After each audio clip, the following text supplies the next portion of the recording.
Déficit fiscal.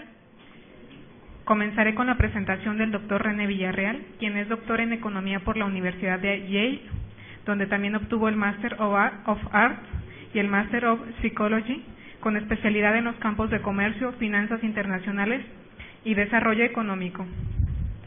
Fue acreedor al Premio Nacional de Economía con su tesis Industrialización, Competitividad y Desequilibrio Externo en México, un enfoque macroindustrial y financiero, 1929-2010. Les comento la dinámica de esta presentación. Él realiza su presentación durante 15 minutos y daremos pauta a un lapso de 5 minutos para preguntas y respuestas en virtud de que tiene que desarrollar otra actividad. Muy amables, gracias.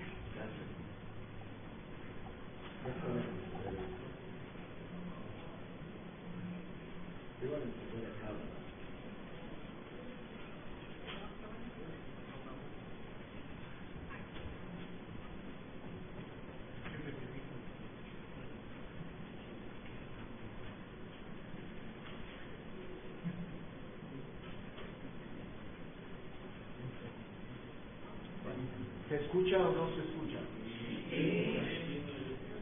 Lo que pasa es que voy a estar viendo acá la presentación, pero si me escuchan bien así. Miren, el tema que surge hoy un poco en la mesa, que quieres pasarlo, es que en la reforma centaria se planteó, y hoy el resultado es que puede incrementarse el PIB en 1%, 180,000 millones de pesos, pero también se plantea un esquema de aumentar el financiamiento vía deuda pública y el déficit fiscal consecuente en 1.5 del PIB, alrededor de 260,000 millones de pesos. Sin embargo, hay una crítica que se dice eso es volver al pasado. Eso es volver a la época del pasado de crecer con el endeudamiento externo, y eso desde un punto de vista de política pública es negativo. Mi tesis aquí es que esto es falso. Por lo contrario, el ahora plantear un financiamiento para invertir y crecer en 1.5 es romper con un paradigma. Anoten bien que se ha convertido en un paradogma. Es un paradigma que se ha dogmatizado del llamado equilibrio fiscal. La tesis fundamental es que una política pública fiscal es fundamental para tener una política anticíclica. Cuando la economía se viene abajo, poder yo estimular desde el punto de vista de la inversión y de la política fiscal para reactivar la economía, y es anticíclica, no procíclica, como ha sido en el pasado. Se para la locomotora de Estados Unidos y paramos nosotros la economía nacional.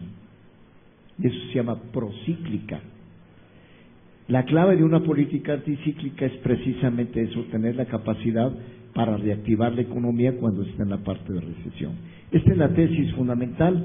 Déjenme comentarles aquí estos elementos.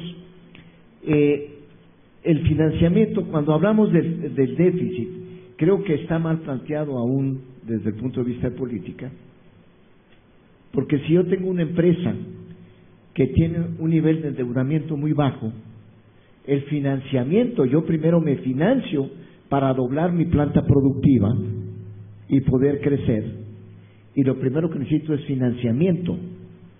Eso va a ser parte de deuda, y en este caso de déficit si tengo un ingreso menor que el gasto. Pero como aquí se plantea déficit fiscal, se vamos directo a la polémica.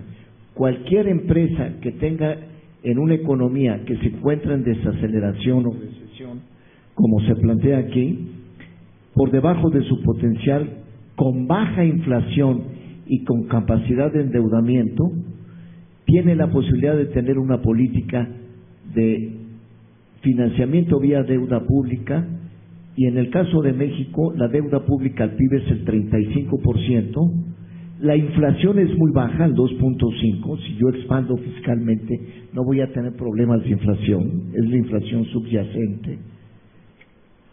Y aquí el crecimiento es muy bajo, es de 1.2, estoy muy abajo del PIB potencial.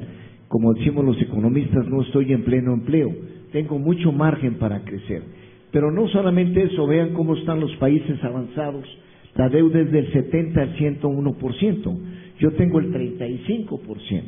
México tiene una fortaleza, no tenemos deuda, pues usa tu fortaleza para crecer.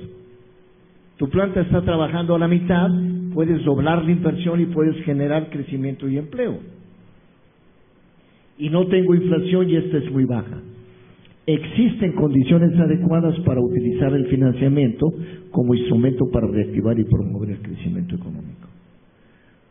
Por eso la crítica, esto es falso, de lo que se ha venido planteando como un gran problema de crecer con deuda. Adelante.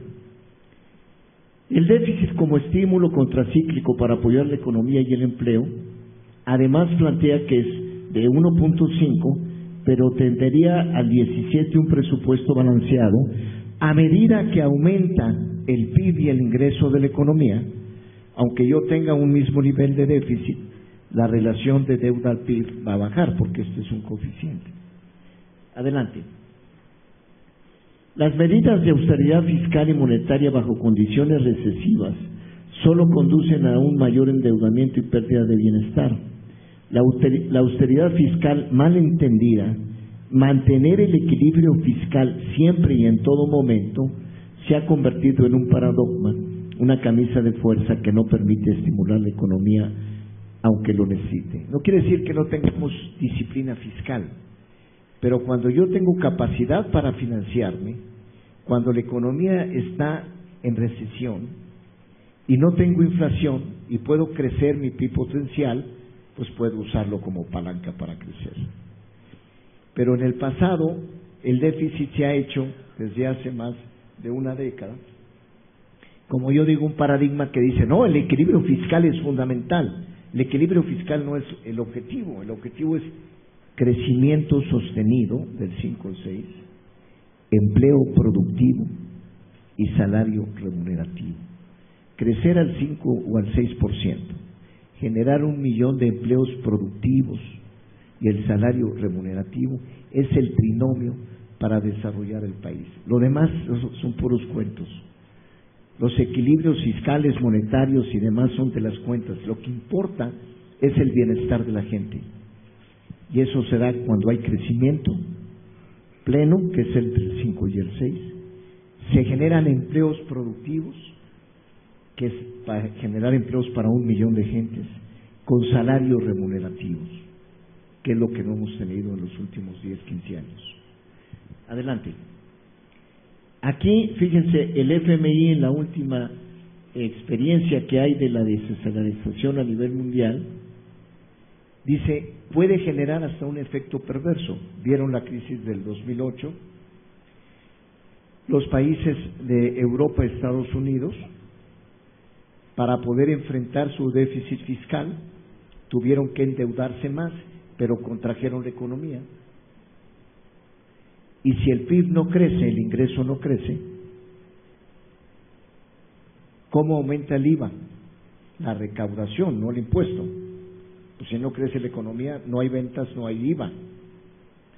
Y aquí dice el FMI, el 60% del incremento en la deuda pública de las principales economías del mundo a partir del 2008 se debe a la propia contracción del ingreso fiscal. Es una especie de efecto perverso.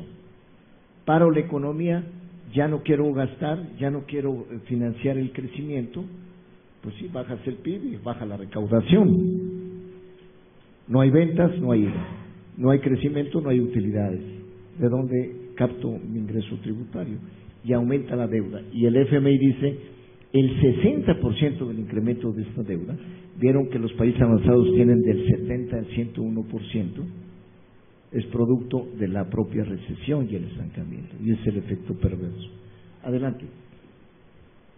Debe existir, bueno, de hecho, ustedes saben que este año se está solicitando un financiamiento adicional de 0.4%, 60,000 millones de pesos, porque no alcanzamos la meta del crecimiento. y se contrajo la economía del 3.5 al 1.7. Esa baja está generando que no haya aumentado el ingreso, que haya bajado la recaudación y que estemos necesitando más financiamiento. Debe haber flexibilidad en la política fiscal para estimular la demanda agregada. El balance fiscal de largo plazo en equilibrio debe estar en el mediano y largo plazo, pero no significa que cada año deba tener yo equilibrio. Cuando tengo capacidad para poderme financiar, poder crecer, y cuando sea el crecimiento más alto, ahí puedo ajustar y bajar mi nivel de deuda y financiamiento. No es que cada año se convierta en una camisa, no puedo financiarme. Es como si yo le dijera, tú no puedes usar tu tarjeta de crédito, tú nada más puedes gastar lo que te ingresa. Bueno, pero si yo debo muy poco y puedo utilizar mi tarjeta de crédito para poderme financiar, invertir, comprar una computadora. No, tú tienes que tener equilibrio. Tu tarjeta no la puedes usar siempre que esté en cero. Espérame, pues entonces ¿para qué uso mi crédito si yo tengo un ingreso suficiente para financiarme, incrementar mi capacidad productiva, poder generar ingreso y financiarme? Ahora, que si lo haces excesivamente es malo, sin duda, todo en exceso es malo. Pero usar tu capacidad crediticia para invertir y crecer, ese es el elemento, y no es que todos los años tenga que tener el mismo equilibrio, sino en el mediano y largo plazo estar en el equilibrio. Adelante. En la literatura económica, el balance estructural, balance fiscal de largo plazo, debe estar en equilibrio, que es lo que decíamos ahorita. Y el balance estructural se define como el equilibrio fiscal cuando la economía está en el PIB potencial. ¿Cuál es el PIB potencial de México? El 6%. Del año 34-81 esta economía creció al 6.5% anual. Y ahora del año 81-82 a la fecha, la tasa de crecimiento es menos del 2%. Es una tercera parte del PIB potencial. Y hay un gran desperdicio de recursos. Ahorita lo vamos a ver. Adelante. Con esto avanzo acá. Mantener el dogma del equilibrio fiscal en condiciones recesivas no solo es erróneo, sino que puede resultar muy costoso. Si pensábamos crecer al 3.5 y estamos creciendo al 1.2, como dice el FMI, la gente diga, bueno, pues no estamos creciendo al 3.2, vamos a crecer. ¿Y cuánto te cuesta? En lugar de 3.5 a 1, 30,000 millones de dólares. Se nos olvida que no crecer es perder PIB de crecimiento y por lo tanto empleo. Llevamos 500,000 de empleos, un poco menos, cuando deberíamos alcanzar 1,000,000 de empleos. ¿Por qué no están hechas las reformas estructurales? No tenemos el potencial de crecimiento, pero eso tiene un costo y es de 30,000 millones de dólares. Adelante. La actual reforma hacendaria ha sido criticada precisamente por considerarse como una vuelta al pasado, que es lo que yo decía, hay gente que dice hasta volver como Echeverría. Pues no vayamos muy lejos. En el año 86, el nivel de deuda externa del sector público llegó a representar 106% del PIB, 68% era deuda externa. Hoy tenemos 35% y es 10% de deuda externa. Tengo capacidad para financiarme. Tu tarjeta de crédito que tienes, no tienes gran deuda, la puedes ir pagando mensual con el 5% de tu ingreso. ¿Por qué no invertir en tu computadora, en tus áreas productivas que puedes tú elevar tu productividad? Y adicionalmente la inflación en aquella época era de 150, hoy es alrededor del 4. ¿Se dan cuenta que es otro mundo? Pero cuando el paradigma se utiliza, y muchas veces es la propia ideología, déficit fiscal. ¿Por qué déficit? Se llama financiamiento. Voy a financiar mi inversión para poder crecer y mañana poder ajustar mi propio crecimiento y mi balance fiscal. Adelante. México cuenta con una fortaleza precisamente para endeudarte con la estabilidad económica y me permite tener una política fiscal contracíclica. Esto permite acortar y suavizar el ciclo económico en su fase recesiva o de desaceleración. Esto es muy importante porque el instrumento fiscal, para que yo lo use y no lo tenga amarrado, si lo tengo equilibrio, lo tengo amarrado, no la puedo usar.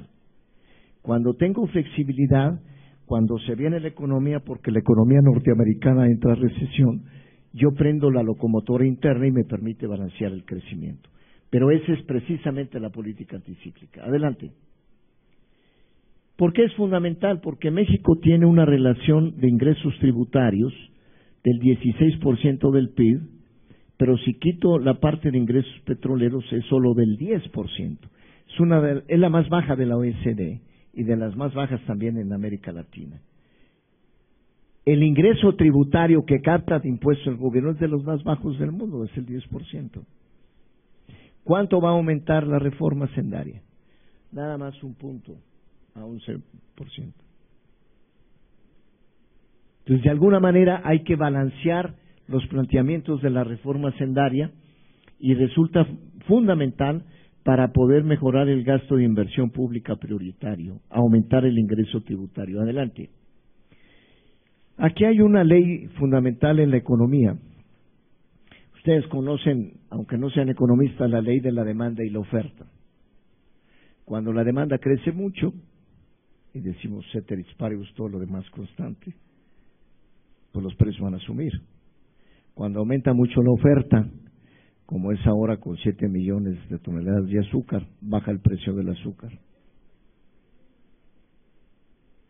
En la macroeconomía hay una ley que es el principio de Tinbergen que poco usan los economistas, que es que para alcanzar un determinado número de objetivos, esto es crecimiento, inflación o estabilidad de precios y equilibrio en balanza de pagos son 3 objetivos. Tinbergen fue el primer premio Nobel en el año 50 del siglo pasado, Jan Tinbergen de Holanda, y él mostró que si tenía 3 objetivos, necesitaba al menos 3 instrumentos eficaces independientes para alcanzarlo, como es política fiscal, política monetaria y política cambiaria. Si no los uso como instrumentos, no puedo ser ingenuo porque matemáticamente no los puedo alcanzar. Es por definición, no es cuestión que sea voluntarista. Es que yo quiero alcanzarlos y trabajar mucho. No, pues si no tienes instrumentos no vas a alcanzarlo. Entonces, por eso la política fiscal debe ser flexible para que sea una política anticíclica, no procíclica. Y la política monetaria, si quieres avanzar, requiere que el Banco Central tenga la autonomía como se tiene, no debe financiar los déficits fiscales con emisión primaria, pero el Banco Central tiene por decreto una sola ley, un solo objetivo que es la inflación. Sin embargo, siendo pragmático, cuando la inflación está abajo, ahora el Banco Central está tomando un papel activo y ha bajado la tasa de interés del 4% al 3.75 y al 3.5, que es la tasa de interés de referencia que pueden descontar los bancos en el Banco Central. Y eso es una política que es activa, expansionista, que ayuda a la reactivación económica. Es otro instrumento que, así utilizado, ayuda también al crecimiento y no solo a la inflación. Adelante. La parte de política cambiaria. Esto sí es importante y a mi juicio la política cambiaria debe tener un papel mucho más activo. ¿En qué sentido? De buscar un tipo de cambio real competitivo, que no se aprecie el tipo de cambio. Y apreciar el tipo de cambio es que si el tipo de cambio debería estar, por simplificar, en 14 pesos por dólar, no baje a 10 pesos por dólar. Cuando la gente dice, tenemos un peso fuerte porque está a 10 pesos por $1, es falso. Tenemos un dólar subsidiado, no un peso fuerte. Es un dólar muy barato que estimula la importación, frena la exportación y le establece un impuesto implícito a las remesas. Si tenemos remesas por 22,000 millones de dólares, a la gente que recibe las remesas, por cada dólar, en lugar de que le den 14, le dan 10. Le estás cobrando un impuesto del 40%. A Pemex, que está exportando el petróleo, si exporta 10,000 millones de dólares de petróleo, para poner un ejemplo, pues le estás quitando el 40% en pesos, o al propio turismo. Son impuestos implícitos por la apreciación cambiaria. Si hay un precio importante en la economía, más importante que cualquiera, es el precio del dólar. Y un dólar subsidiado me pone un sesgo brutal en la economía, me lanzo a importar, freno la exportación, le pongo impuestos a las remesas, le pongo impuestos al petróleo, le pongo impuestos al turismo, le pongo impuestos a las transacciones fronterizas. Requerimos siempre tener un tipo de cambio real competitivo. Y finalmente una política salarial que también permita elevar el salario real con base en la productividad. Lo que queremos al final de cuentas es elevar el nivel de bienestar de la población, no de un pequeño grupo, no de un grupo regular, sino la gran mayoría de la población. Y para eso necesitamos que el empleo crezca, pero que sea productivo, que no esté subempleado. Yo no quiero profesionistas que salgan de aquí de la universidad y que pueden tener un ingreso de 15,000 pesos al salir de la universidad, le paguen 5 o 6,000 pesos y en lugar de trabajar como administrador o como abogado o como ingeniero, trabaje en otro ramo, o esté en un taxi o esté de asistente y esté subempleado. ¿Subempleado qué quiere decir? Que en lugar de ganar 15,000 gana 5,000. Entonces el problema del desempleo que tenemos en México y el subempleo, tenemos mucha gente que gana un ingreso menor al que debería ganar en términos de productividad, me permite bajar el nivel de bienestar y desarrollo del país. Finalmente termino con esto, adelante. Hoy, a mi juicio, tenemos un punto de inflexión en la economía, y el 2013 es clave, porque estamos por terminar ya las reformas estructurales. La reforma hacendaria ya pasó, nos va a dar un punto del PIB, 180,000 millones de dólares, viene la reforma energética, y de alguna manera las grandes reformas estructurales se concluyen. El 2013 debe significar, a mi juicio, un punto de inflexión. Un punto de inflexión es cuando estamos en un esquema de este tipo y la economía o sube o baja, pero no va a tender a la misma inercia. Es un punto de inflexión y es el momento que México despegue para generar un crecimiento sostenido del 5 o 6% anual, genere 1,000,000 de empleos productivos y finalmente los salarios remunerativos que eleven el bienestar de la población en México. Muchas gracias.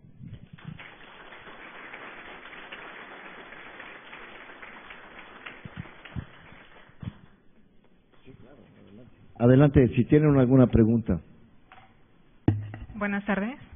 Si está todo claro, pues no importa. Pregunta Martín Jiménez. En la cultura mexicana, ¿cómo incentivar el crédito en empresarios? Ya que en este mismo foro se ha mencionado que muchos le tienen pavor. ¿Esto es falta de cultura crediticia? ¿Me repite la pregunta? En la cultura mexicana, ¿cómo incentivar el crédito en empresarios? Ya que en este mismo foro se ha mencionado que muchos le tienen pavor. ¿Esto es falta de cultura crediticia? No, yo creo que lo que sucede es que estamos en un círculo vicioso. La economía no crece, no es la actividad productiva no es rentable. Yo les digo, en el sector agroalimentario, agrícola, agropecuario, pesquero, el crédito es 1.7% del PIB, antes era 6-7%, y la gente no pide financiamiento porque es un financiamiento caro. Piden garantías 2-3 veces, vas y pides un financiamiento para una empresa, una pyme, y te cuesta 15 o 20% la tasa de interés, pero te piden garantía de tu empresa, la garantía de tu casa y la de tu mamá, y si tienes abuelos con casa también la de abuelo con casa. Y te dan la reforma financiera. Ahora lo que está haciendo en esa parte es darle el esquema a los bancos, primero de abrir una mayor competencia, que no ganes simplemente haciendo comisiones, y te permita eso bajar las tasas de interés y poder penetrar más.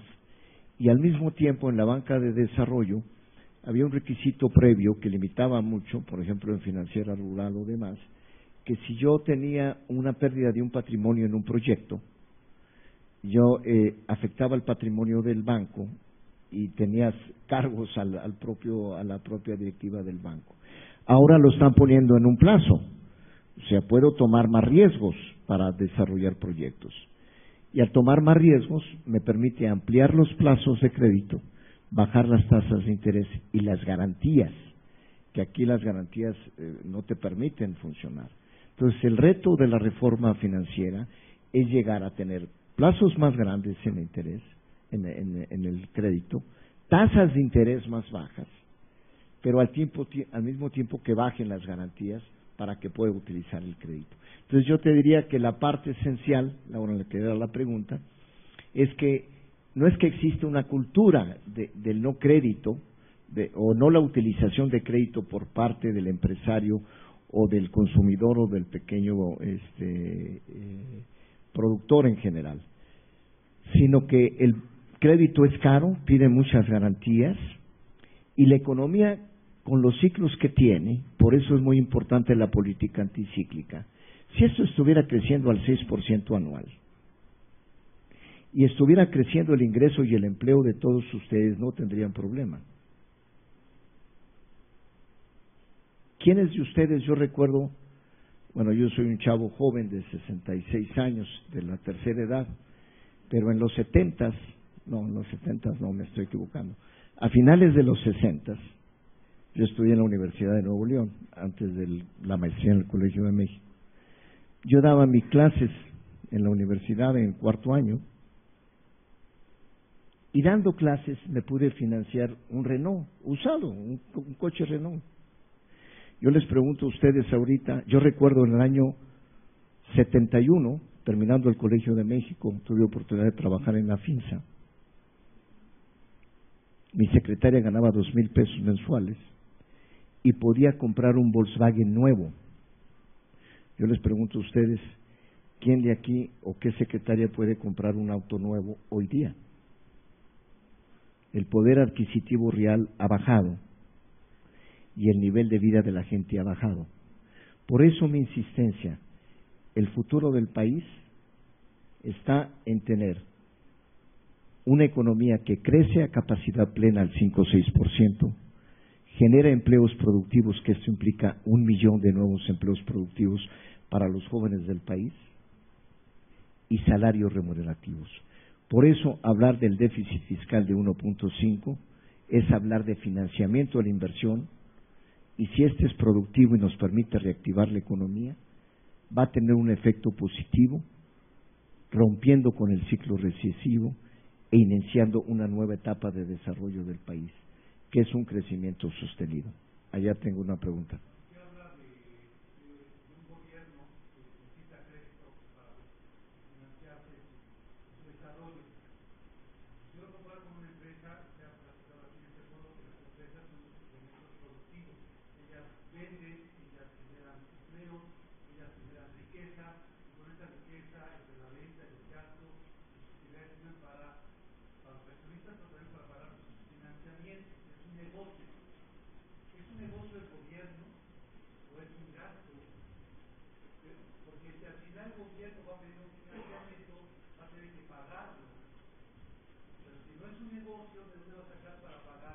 Es correcto. Los países de la OECD tienen un nivel de gasto público como del 40%, México el 20%, Suecia 60%. ¿Qué implica? Que el gobierno tiene que realizar una serie de gastos e inversiones en educación, en infraestructura, en salud, y que de alguna manera todo este incremento en la inversión y en el gasto corriente va y debe ir a elevar el bienestar de la gente, son bienes públicos. Cuando la economía crece, y por ejemplo con el déficit de 1.5, si yo incorporo los 260,000 millones y el 1% del PIB, que son 180,000, para proyectos de inversión en infraestructura y crecimiento, va a aumentar el PIB. Al aumentar el ingreso, que es el PIB, el valor de la producción de bienes y servicios, aumenta mi recaudación. Y esto me permite volver a pagar mi financiamiento. que por eso al principio les ponía yo el ciclo de cómo va a ir bajando el nivel de déficit. Entonces, su pregunta es muy oportuna, porque no es solamente yo decirme, financio, tengo crédito.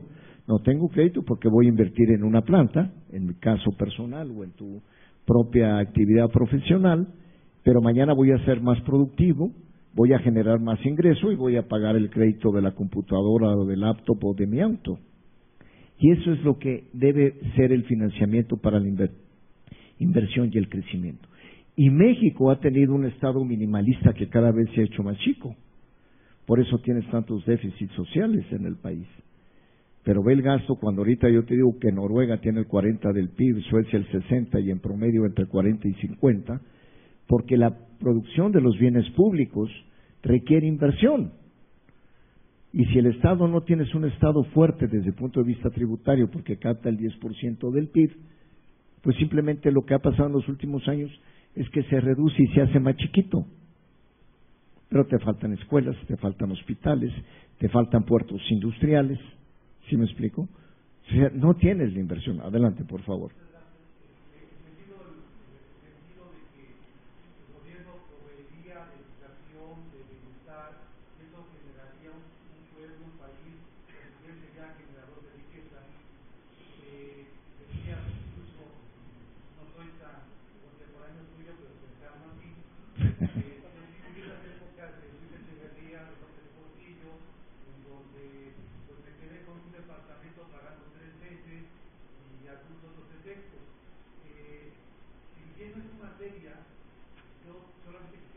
No, adelante, adelante.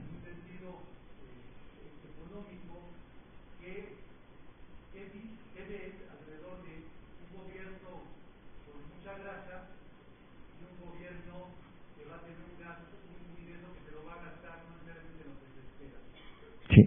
México ya no es un país obeso. En el año 80-81, que había 1.250 empresas públicas, el déficit fiscal era 16.5 del PIB y el nivel de deuda podía estar entre 80 y 100%, que generó la crisis de la deuda en 82. ¿Se acuerdan que no la pudimos pagar? Y se inició la crisis de la deuda. Es muy diferente al momento actual, en donde ya no tienes empresas públicas de ese nivel con subsidios de ese nivel. Ya el universo ha quedado en 20, 25 empresas, entidades e instituciones. Y el déficit fiscal o la deuda, que es lo importante aquí, es 35% del PIB.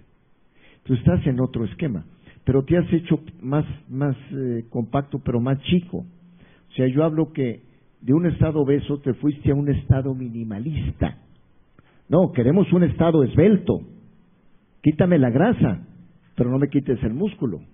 A mi juicio, nos hemos pasado del otro lado.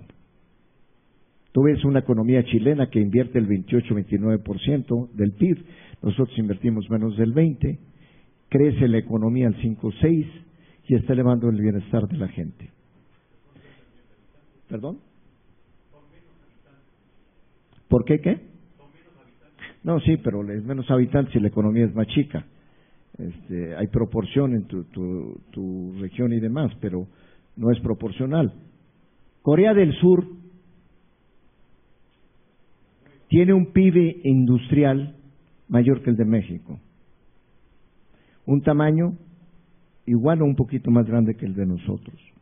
2 veces el PIB per cápita. Y es una tercera parte del estado de Chihuahua con 50 millones de gentes. Nosotros somos 120. Pero es más productiva. Es un estado promotor del crecimiento con los chaebols, con los grandes conglomerados productivos como Hyundai, Samsung y demás, que son empresas nacionales que crecen y demás. O sea, lo que importa al final de cuentas es todo lo que tengamos de equilibrio fiscal, monetario, lo que ustedes quieran. Podemos discutir que no caigamos en camisas de fuerza, pero lo importante es que la economía pueda crecer a su potencial. Si tu hijo no puede crecer y desarrollarse a su potencial y lo tienes subdesarrollado porque no lo alimentas, no lo educas y demás, podrás decir, pero mira lo que yo tengo guardado en el banco y mira el equilibrio, ve a ver mi alacena, qué bien está la alacena, y tu hijo está desnutrido. Tu hijo no lo educas. En lugar de crecer 2 centímetros por año, crece medio centímetro, se está quedando subdesarrollado. Pero estoy en equilibrio, ¿no? Es como yo decía alguna vez al presidente Fox, este país ha caído, y lo tengo escrito en un libro, en el modelo del estancamiento estabilizador. La economía está estable con la inflación del 2%, pero no crece. Es como un auto que está parado y me dices, mira, está estable el auto.